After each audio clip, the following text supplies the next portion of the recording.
I'm Pete Lupo.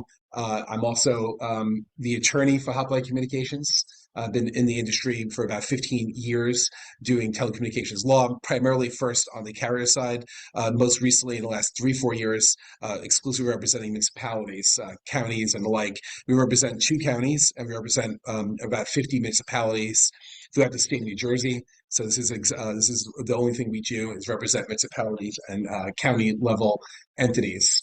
Paul is our Chief Technology Officer, and again, we've been doing this for roughly 15 years each in our own little area of expertise.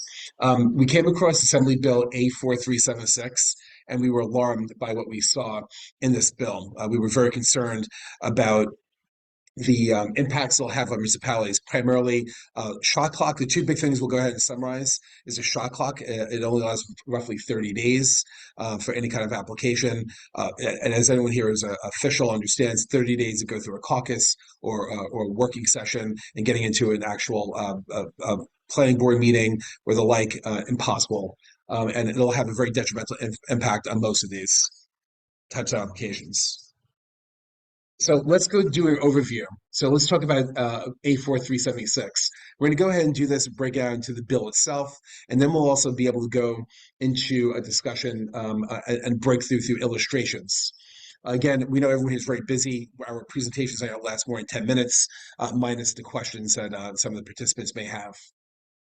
So let's talk about the new level of preemptions. So the preemptions are going to be certain types of structures that are going to be preempted from zoning and discretionary review.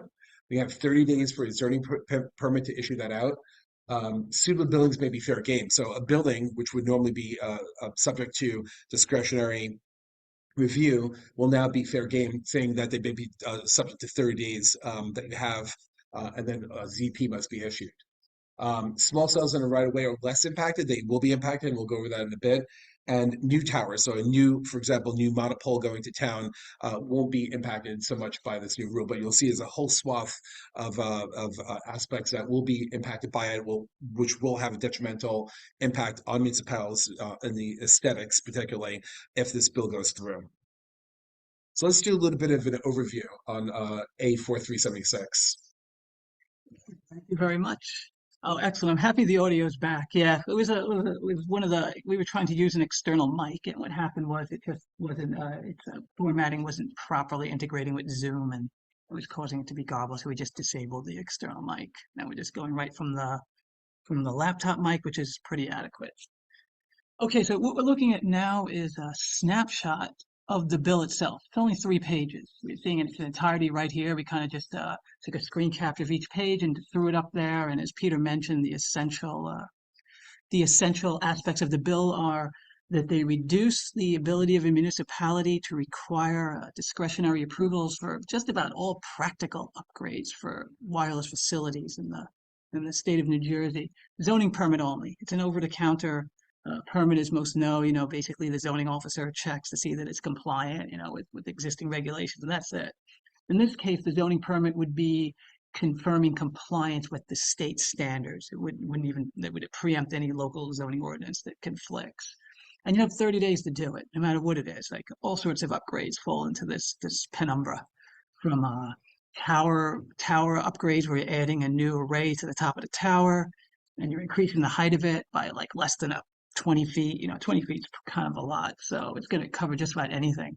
And the width, and on top of it all, like one of the most alarming things of the bill is that the way it's phrased, the black letter reading suggests that buildings that have not been previously zoned for antennas or cell site facilities would fall under this preemption. 30 days zoning permit, and that's pretty much it. So you have like a 5-family residential apartment building, and it has no antennas or anything. Just all you have on top is a penthouse, a couple of HVAC vents, whatever. Carrier wants to put his antennas there, there's a coverage gap, and pretty much 30 days zoning permit.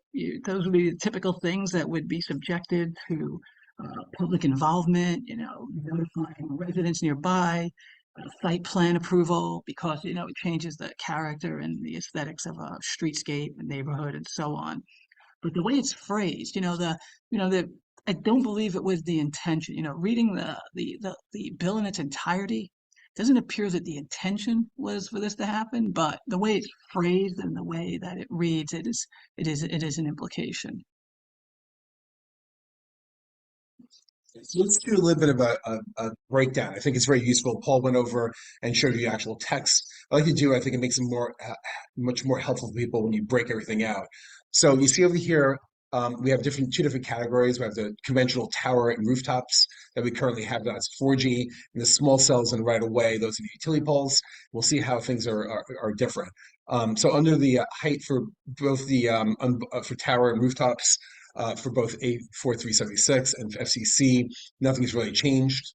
Under the small cells on the right of way, right now there's a maximum of 50 foot in height, but under A-4376, if there is a 50-foot high pole in the area or a bunch of different 50-foot high um, holes in the area, they could potentially make that 60 feet.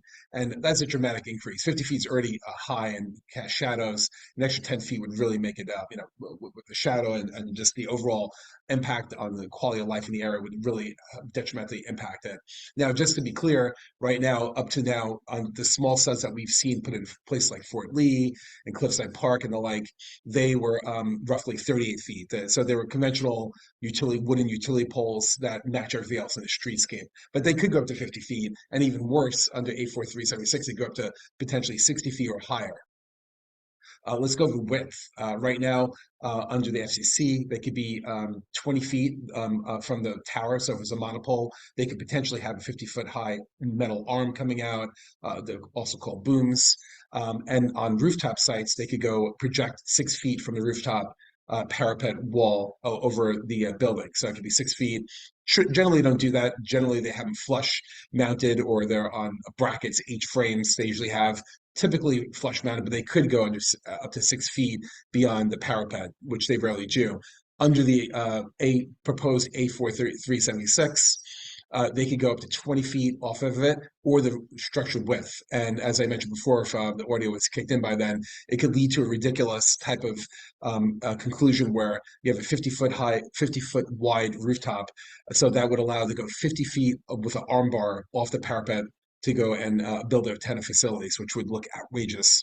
I think even 6 feet would be kind of silly looking and kind of conspicuous, but 20 feet or even up to 50 feet would be completely insane.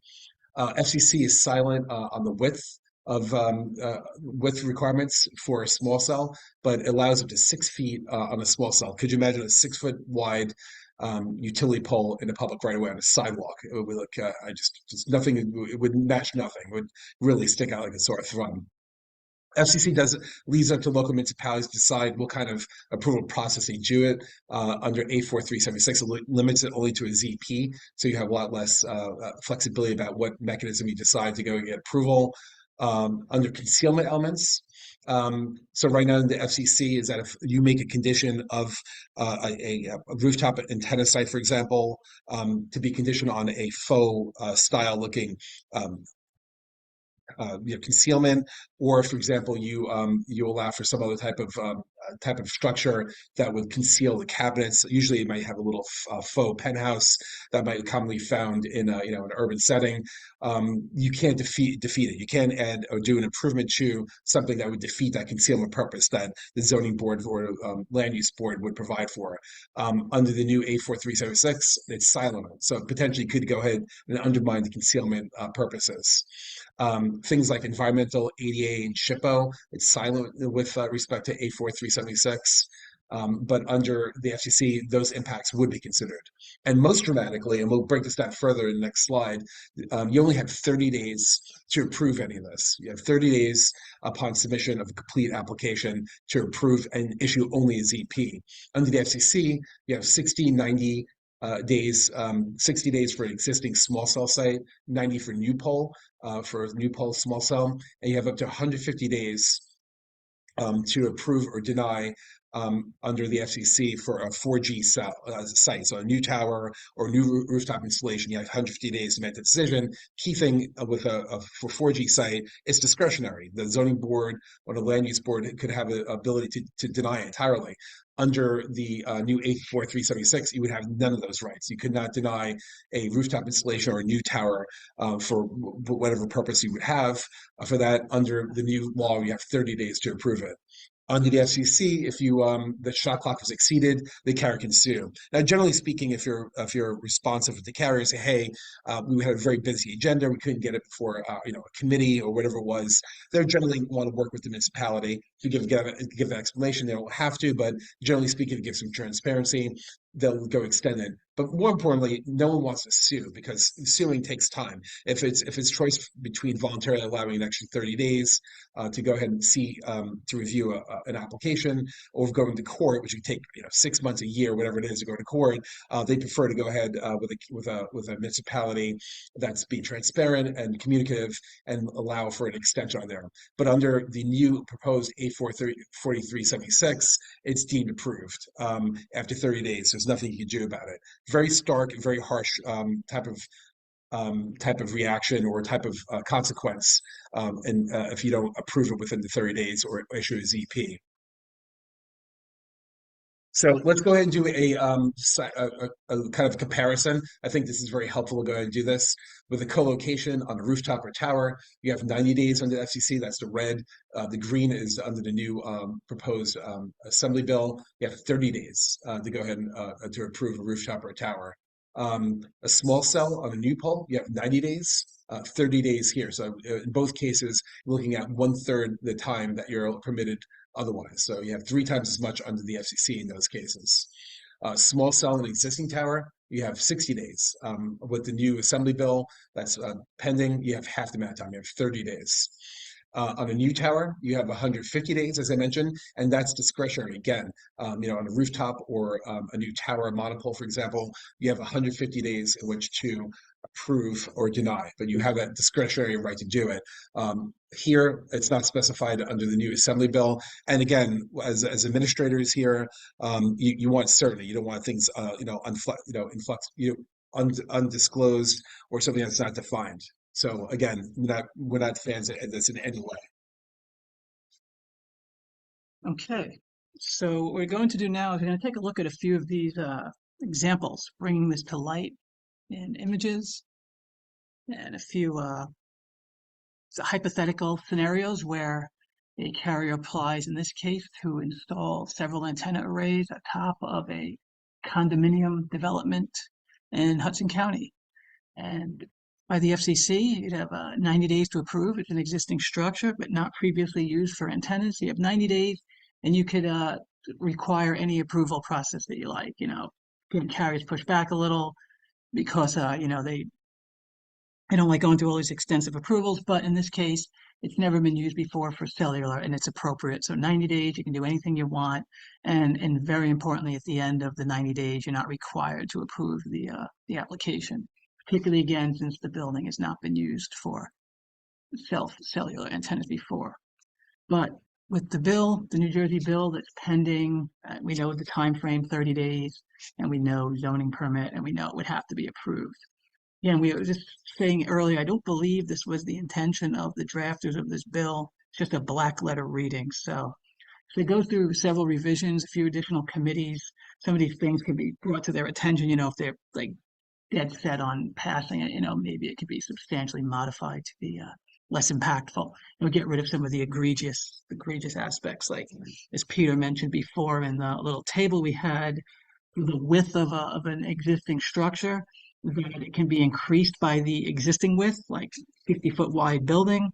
A black letter reading suggests that a wireless facility can go 50 feet from the edge of the building, the width of the building, and it's never done for structural reasons, wind load, they usually like to have them flush to the building as possible to avoid like a hurricane strikes or a blizzard, with severe winds and everything. So you're not going to typically have a antenna array with a T-boom arm extending 50 feet from the side of a building, but it would be possible. And with with state level preemptions of this bill. So we have another example here, and this is an antenna, it's a monopole in Monmouth County this time, and the proposal is to add an array to the top of the monopole. So basically one antenna array. There's a bit of a photo sim, so it's just an approximation. It would not exactly look like this, but this is a photo simulation of how it might look.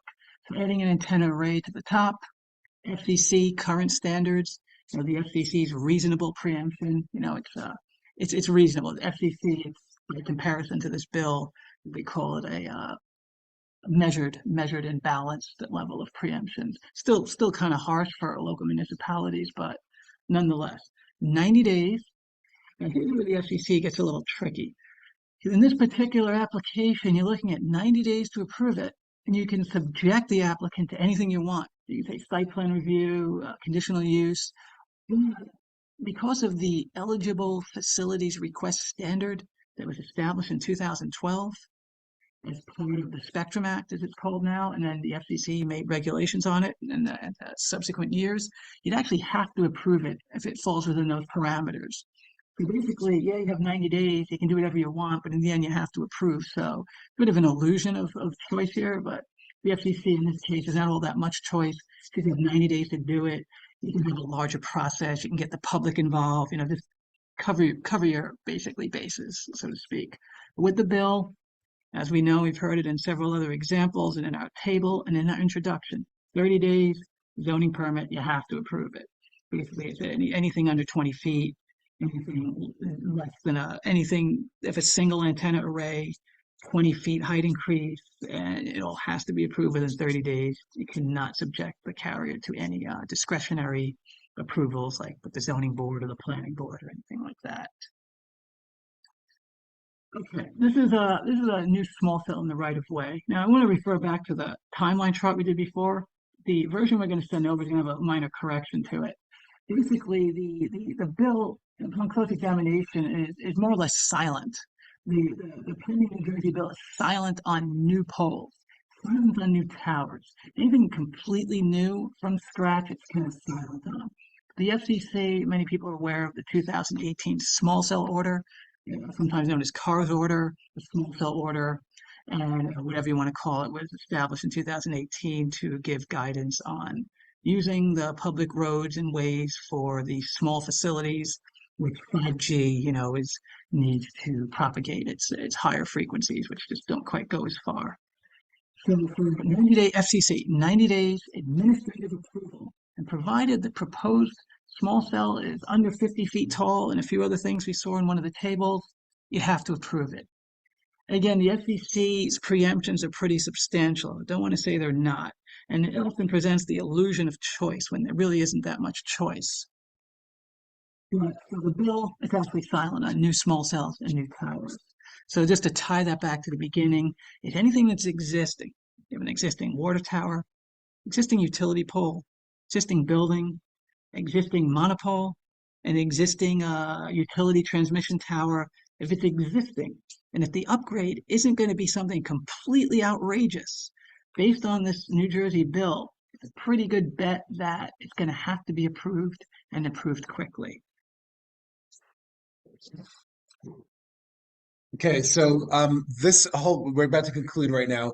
The whole point of this was to give everyone a little bit of a familiarization with the new pending assembly bill, but also take action. It's just to keep you apprised. What we've been doing is we've drafted a resolution in opposition to A-4376. A lot of municipalities already adopted it already. We'll have the link over here that's available for anyone here. Also, we'll make this slide presentation available to anyone who wants it. We could go ahead and send out these slides so we can go ahead and review it. I'm happy to make myself available to go, through a caucus meeting or working session with, any of the mayors or town council members that are around to go ahead and do more of a discussion on this. Here is an example of one just passed 2 days ago. This was in Edgewater. They just adopted this resolution in opposition, and what we'd like to do is, work this through, make sure that our, elected officials and assembly understand that, that the municipalities are opposed to this because of this incredibly detrimental impacts that it will have on everyone. So this is an example right here. It's just again passed in Edgewater just 2 days ago. And this is us. If anyone wants to reach out to us, I see some hands are up here, and I'll give everyone an opportunity if they want to ask questions. But again, here's our email address and our telephone number. If anyone wants to call me again to go ahead and do a presentation for the municipality that discusses in great detail, or go and do this presentation, I'm happy to do that. And also, so that's it. That concludes it. I'll allow people to start asking questions now. I think Caitlin had her hands up, but we'll go ahead and take a look through the list. If anyone has anything they want to go ahead, I'm looking for any hands up.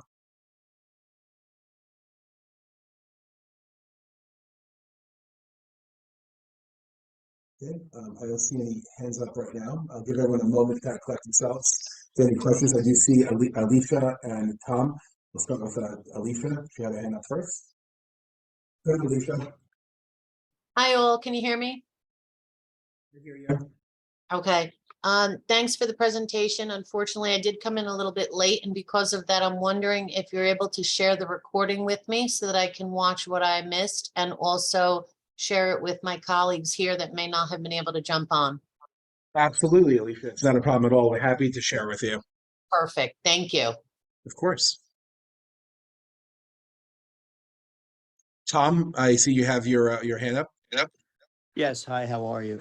Thank you for the information. So just a quick question or two, hopefully. So how does this pending legislation relate to other pending legislation which regulates or is intended to regulate small cell facilities in the right of way? Well, you know what I I'm mean, referring to? There is other pending. Are you talking about in federal and the FCC, or are you talking about in the state level? I think there's been a bill that's been kicked around for about maybe 2 years now, which again was supposed to outline regulations around small cell facilities in the right of way specifically. That's a good question. And I think maybe because it's so detailed, there are differences between the two of them. Some on the other pending legislation are a little, deal with the use of the actual small cells that are being installed in there. But I think it's maybe it's kind of a big topic to go and do a comparison between the two of them. So maybe we go ahead and potentially talk about this offline, because it might be a kind of a voluminous response. Would that be acceptable to you, Tom? More simple. Do you know the status of the other bill? I guess that's maybe the question. Those bills, the Senate and the Assembly bill, I know what you're talking about. It was a small cell bill that was floating around a few years back, and it was closely mirrored the 2018 FCC order. And I think if this bill here passes, and I think there's been much action on that other bill, and if this bill passes, it does include small cells substantially. I'm pretty sure it would just wither on the vine, although I can't be certain.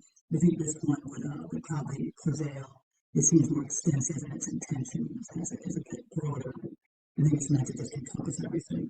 So the other one could go through, and then any contradictions between them would need to be worked out. All right, I appreciate that. If I have time for maybe another question too, so one of the questions, we work for a number of municipalities as a planning and zoning consultant, and the question becomes, who should be reviewing these applications at the municipal level? And oftentimes they're delegated to then the zoning officer. And I guess the question is that the appropriate personnel, whether it's the zoning officer, planner, land use administrator, or is there some level of technical expertise required to properly vet these types of applications? Do you mean can I just ask this for clarification? Do you mean in general, or do you mean if in general, or for if this bill is passed? Do you mean like current state now, or if this bill is passed, or both? Well, if the bill were, maybe in both cases. So the example would be a municipality is one of the major four carriers submits an application to a municipality for their, they want to roll out their network of, let's say, 5G infrastructure in the town. And so now the application is now on the desk of a zoning officer, let's say, and they've got to make sense of this whole thing. And I guess the question is, are they the appropriate person to do that? And again, what's the level of technical expertise required to properly evaluate these things? Well, the zoning officer could very well be the right point of contact. He could bring on experts and professionals as needed, to help them along. But especially for small cells, if we're talking about a small cell build, then, the way that the FCC has preempted local regulations, And it's been support, you know, it went through the appeals court and everything. So the FCC thing for small cells is pretty well established. So Yeah. zoning officer could bring on anyone he wants, but because the at the federal level, any discretionary approval is preempted. It's kind of like you can do it if you want, but you got to say yes. The zoning officer would be appropriate, and he could bring on anyone he wants. It gets a little tricky. Like these things are shaping, evolving all the time. You know, Right. the frequencies that are used.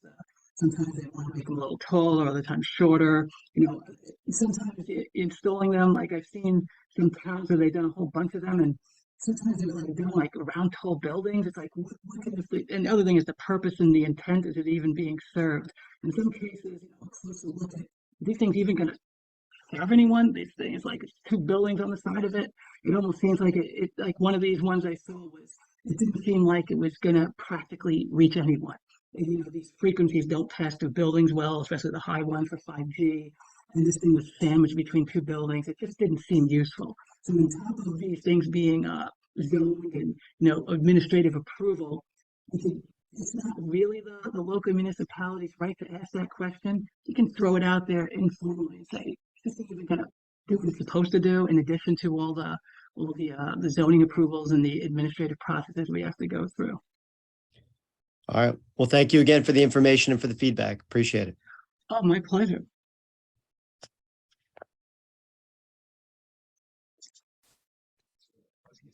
Does no one else has any? Oh.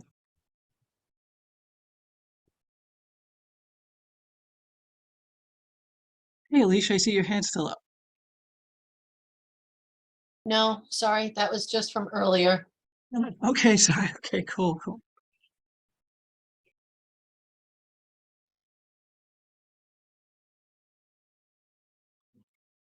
I think that's about it.